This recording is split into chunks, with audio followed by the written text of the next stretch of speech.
One quick thing I wanted to take note of is this particular video, any videos for that matter, for working with Dreamweaver. I didn't mention this previously. You're going to want to use what's called Code View. And Code View you can see right here on the top left, as opposed to Design View, which I believe by default when you install Dreamweaver and you double click it and you start it, it starts in Design View. So just one quick note before we start on the final portion of the GoDaddy mailing method.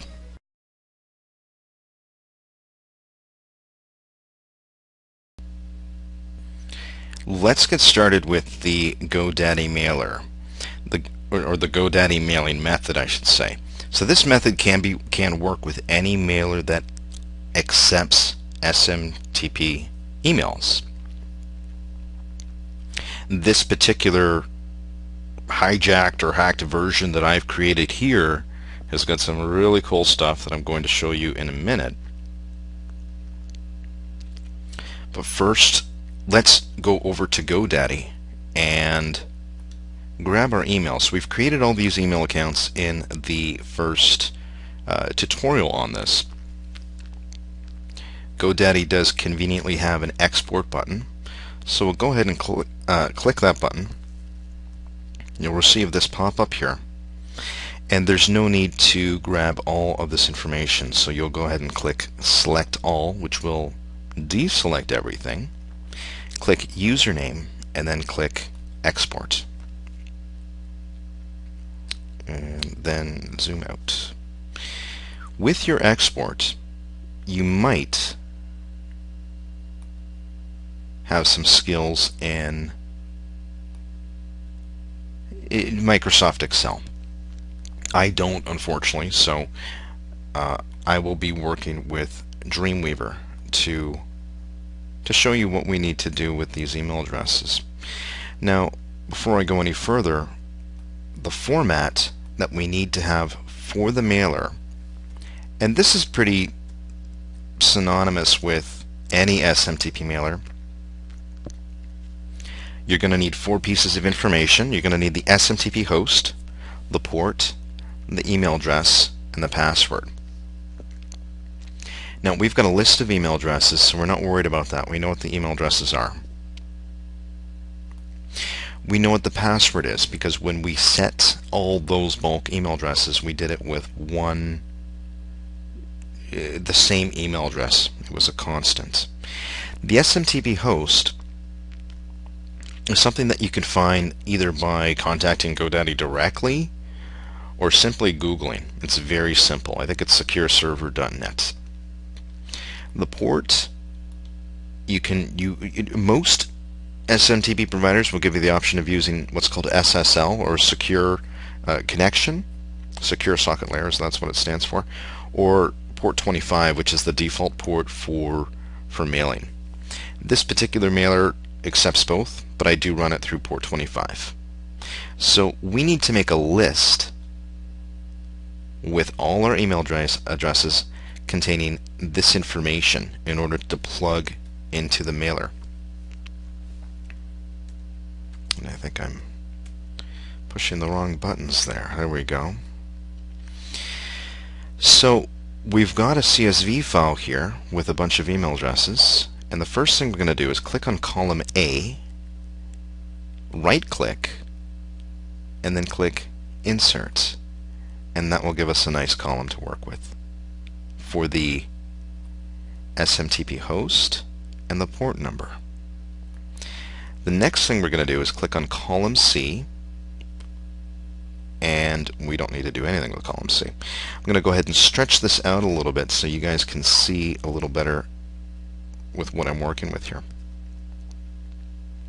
So let's grab the SMTP host information, and I know I already have it saved in this mailer here, so I'm going to go ahead and grab it. When you drag and drop this information on the server, you will see a box at the bottom here that is essentially blank, and it's going to say SMTP info.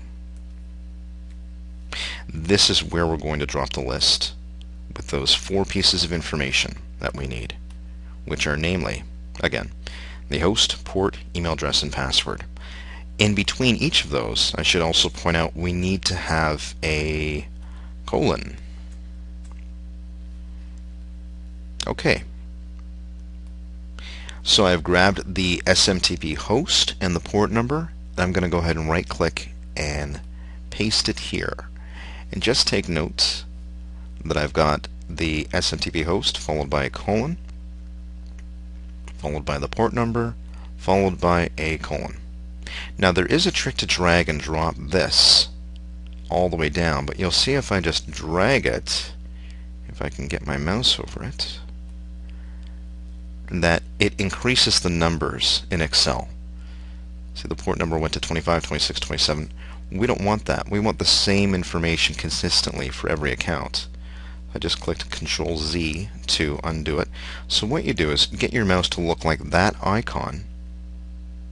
I suppose that's the correct terminology. Hold down the Control button and then drag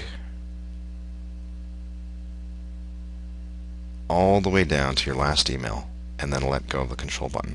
And what that will do is populate the same information over and over and over again. In column C, we are going to type in the, we'll call it the master password that we assign to all these email addresses. And the same thing. So I'm going to hold Control. I'm going to drag these all the way down. And there we go. We've got a list with the host, the port number, the email address, and the password. Unfortunately, this is not good enough. We need to remove these spaces, or at least we should. So if you've been following along and you've gotten yourself a copy of Dreamweaver, a bootlegged copy, this is a great chance to use it. So I just went and created a new file, a PHP file. It comes with this, we got the pop-ups again. There we go. It comes with this sort of default information after you click File, New, and I just clicked PHP, Create. I've got all this information at the top, so we don't need that stuff. We're not creating a web page or a program. So highlight and delete that, and what I'm going to do is paste all this information for the SMTP information, but we have all these spaces in between. So the first thing I'm going to do, and you know what, I forgot to mention, in between all of these we have the email address followed by the password without a colon. So the first thing I'm going to do is highlight that, and you might be savvy at Excel to be able to figure this out, and if you can, there might be a better way, probably is. This is the way that I know how to do it. Highlight the password, including the white space, and then click Control F. That populates a find and replace box. You can see I have the white space here that's been highlighted. You want to ensure this button here, ignore white space, has been checked. And what we're going to do is replace it with colon and then the password. Replace all. Abracadabra. And it didn't work, and the reason it didn't work is because it looks like I've populated the incorrect password over and over and over again. So let's go back to Excel and see what happened, and I didn't even notice that. So I go ahead and delete that, type in the correct password,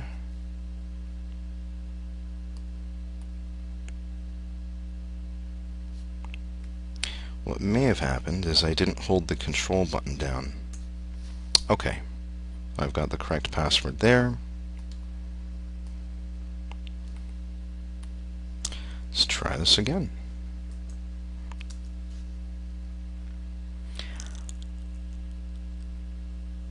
Highlight the white space and the password. Control F, colon, no spaces, password, replace all. And as you can see, it brought everything nice and close, all in one line, the way that we wanted it to, between the email address and the password.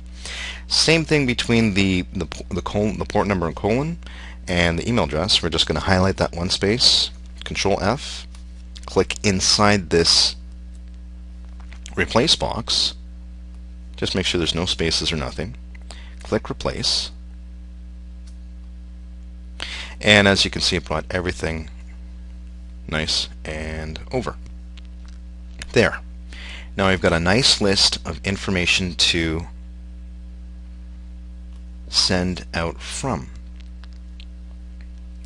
We highlight and copy that information and paste it into our external SMTP information. These are the email accounts, obviously, that we're going to be sending through.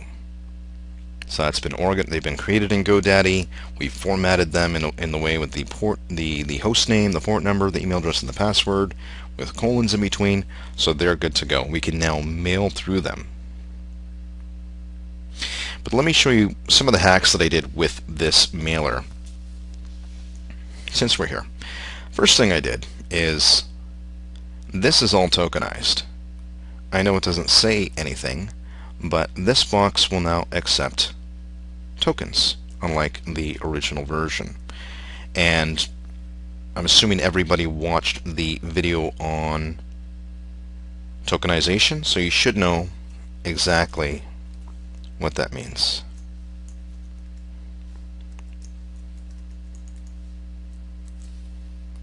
And exactly what it does. So I'll go ahead and put that into the subject line. Subject line is tokenized as well. The other feature that I added was the from email address. See if I can zoom in. These radio buttons here. Now, the only way I can try to explain this is actually to mail and show you what it means. So that's what I'll do in a second. But in a nutshell, this is the if you have an email address here specific that you want to send from, it will be that. That was for information above. From email is the same email that you're sending to. And this third option here is from the email account being sent from, which would be one of these accounts here at the bottom. But I might do a little coding so that you can see exactly how that works. The other thing I did is with the first mailer, the first version of this mailer, and I didn't originally code it,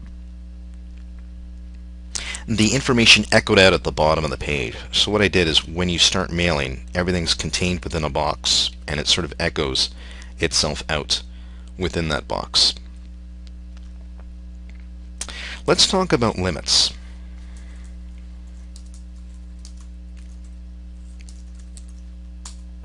Now, we know that we can do 25K per day. That's based on 100 email accounts through 250 relays. So you don't want to set up this mailer and start blasting through it.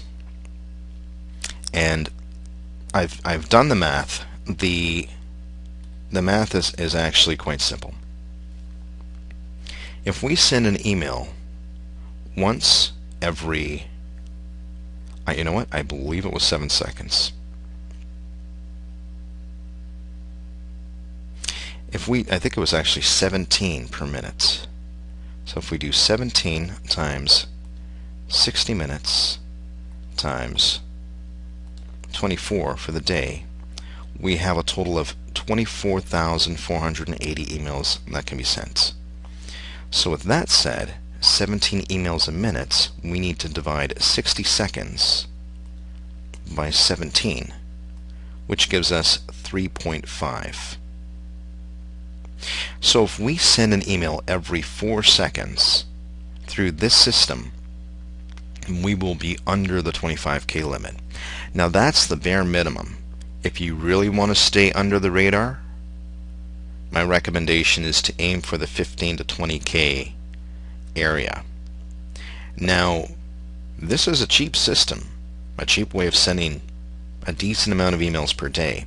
There's no reason why you cannot take this same script and throw it into other hosting providers. The cool thing about this method is that it can be replicated anywhere. You can go to HostGator, you can go to any hosting provider, drop it in, bulk create your email accounts, connect to their SMTP host and their port, and make this system work there. You could theoretically have 5, 10 versions of this software running simultaneously to dramatically increase your numbers. When you do have this script up, remember to go in and change the password. And the password was in a file called login.php. Now if we go there and zoom out,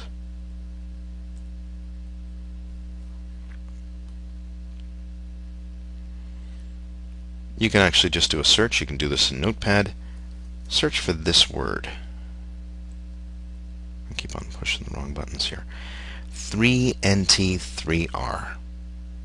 That's the current password to get to log into the server with the username admin. Change this to whatever kooky password, crazy difficult login password that you want, as a means of making this unique and secure for yourself. Again, that file within the files that you received for this script is called login. I'll go ahead and open it. I right-clicked, open with Notepad. We see all this code here, so what the heck does all this mean? It doesn't matter what it means. Make sure your cursor is blinking at the top, because Notepad has a funny way of only doing searches up or searches down. We'll go ahead and click Control F. What do I want to find? It's asking me. 3, capital N, capital T, 3, capital R, find next. And I can see it's right here. So you're going to change this to your password, include, make sure not to disclude the quotes around the password here. There's two instances of it. Make the change, click File, Save, and that's it. Okay, so let me revise this script here just to show you exactly what I mean by those radio buttons with the email. So don't mind this code here. I'm actually going to modify it slightly to show you how it works.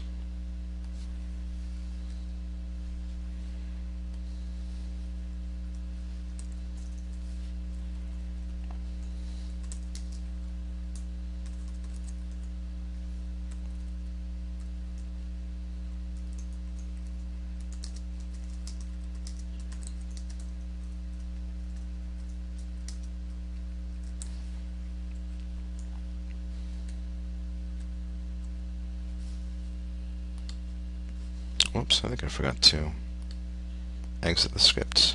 So I'm not actually going to do any mailing in this particular example. I just want you guys to have a clear understanding of this particular section here.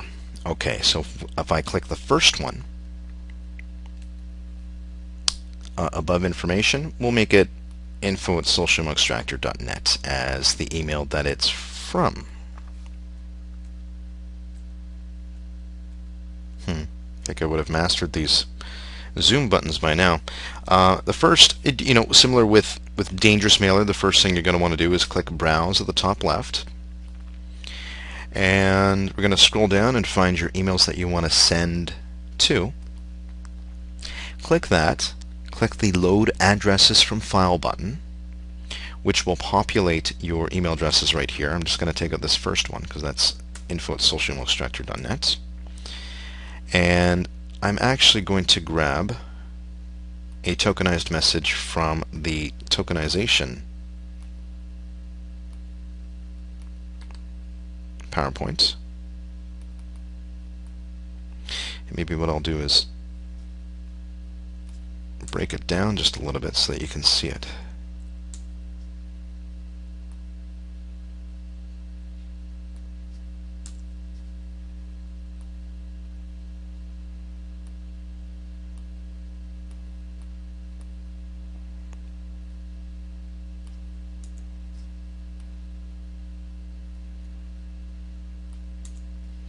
So this is basically it. Hi, hello, hey. We did all this before. There's my message. There's my phone. And in the first instance here, I'm going to say use the information above. Now let's zoom out and click send and see what happens here.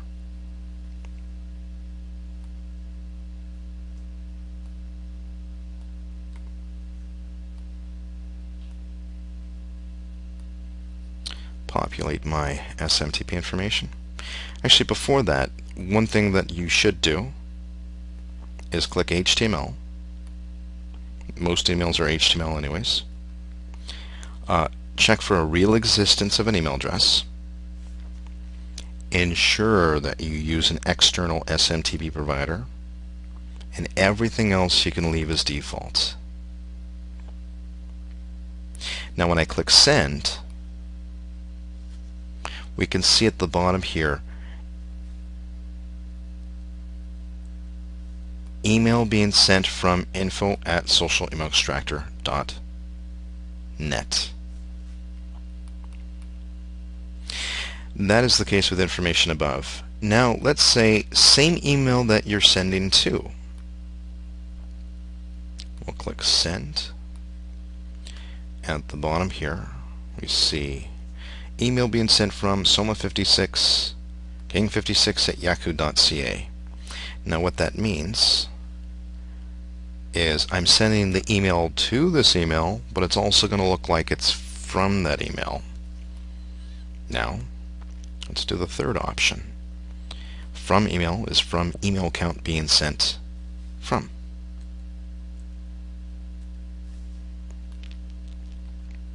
Send.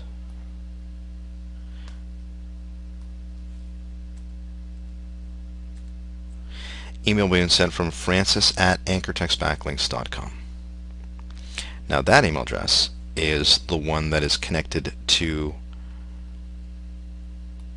GoDaddy servers. So that is why it works. Now let's go back into the code here, and let me take out the exit from that script. And I'll save that. Go here, update that, go there. And I'm going to put a delay on this of 5 seconds just to show you what's happening in this box at the bottom. I've got 3 emails to send out. Here we go. Actually, before I do, I just wanted to say quickly, what it basically does is it does an MX check to see if the receiving email server is available to receive email for that specific email address. It shows you the message, the scrambled message, so we should see variations of this, and then it shows you the total of emails sent. I believe that's last. It will tell you if the email was successfully sent or not, and then it will say something to the effect of, 1 of 3 done, 1 of 4 done. So this is going to be really, really slow, but it will give you a good idea of the process.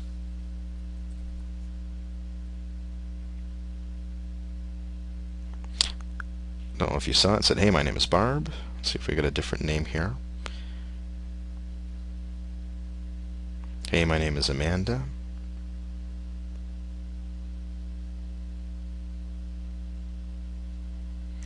says error, you forgot to increase the maximum number of emails.